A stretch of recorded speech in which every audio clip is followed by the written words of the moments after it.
So that is where we come in to change the political culture of this country. Our culture is a dirty one, where people now begin thinking that to be a politician, you must play dirty.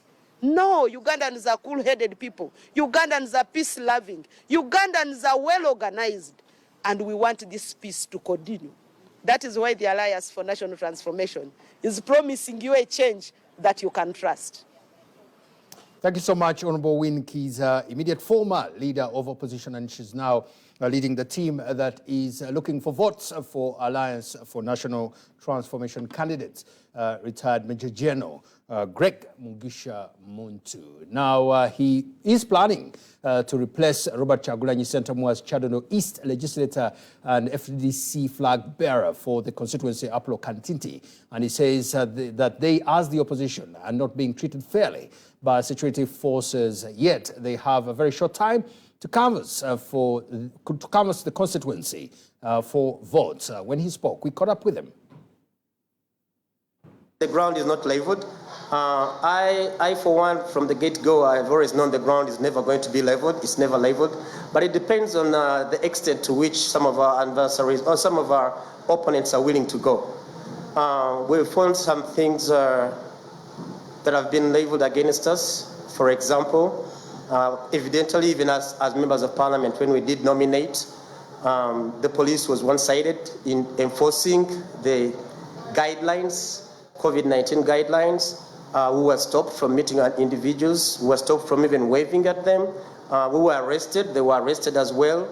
This has been ongoing as we see our opponents in the NRM government moving around scot-free. In the case of Kyadondo East, we even had him escorted by the patrols around the constituency. And on the same day, opposing members of government or of the NRM were stopped, restricted from movement from their homes. I, for one, was arrested. Others were restricted to move from their homes. And they did move. So we've seen this. It has come up in presidential elections later on, but we have seen it. So for some of us who have been with the party and been working closely with the likes of Kano Kizza Besigye, who was our flag bearer for quite some time, we have known this has been happening.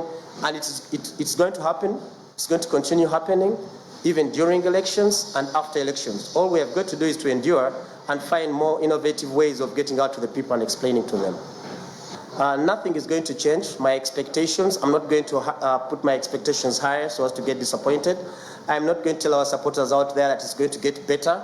No, it's not going to get better. What we've got to do is be innovative, think out of the box, try to reach our electorate as much as possible, despite the restrictions and the high-handedness of the government. Try to reach our electorate as much as possible so that they can get the information. I'm a bit lucky that my constituents in Kyadondo East here, who are in Kampala metropolitan area, are a little bit much more aware than other constituencies. So I'm going to try through social media, mainstream media, trying to reach as many people as I could reach and utilize these 70 people who have been restricted to meet us as best as I can through my ground forces to see that we can get the message out there. I for one, my candidature this time is very unique.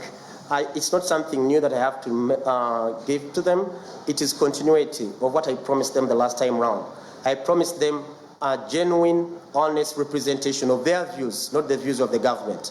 I promised them making laws that are favorable to the people and not the laws that are favorable to the government of Uganda. And then I promised them an oversight role. And this one I had begun on quite very effectively.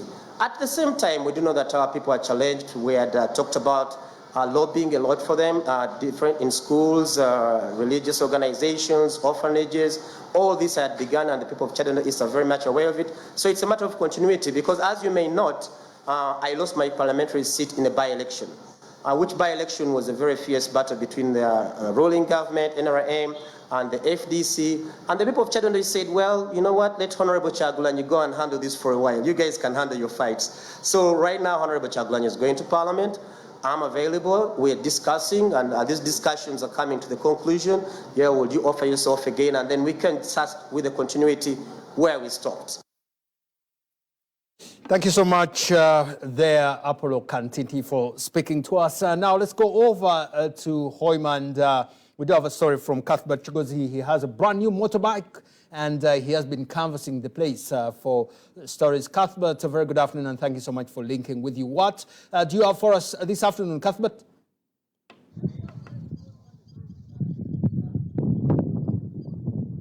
Well, Samson, what we have this afternoon is the National Unity Platform coordinators here in the Bunyoro sub-region, in particular Hoima, who are trying to sell out Bobi Wine's name to the electorates. However much we do know that the Bunyoro sub-region at large is a stronghold for the NRM party.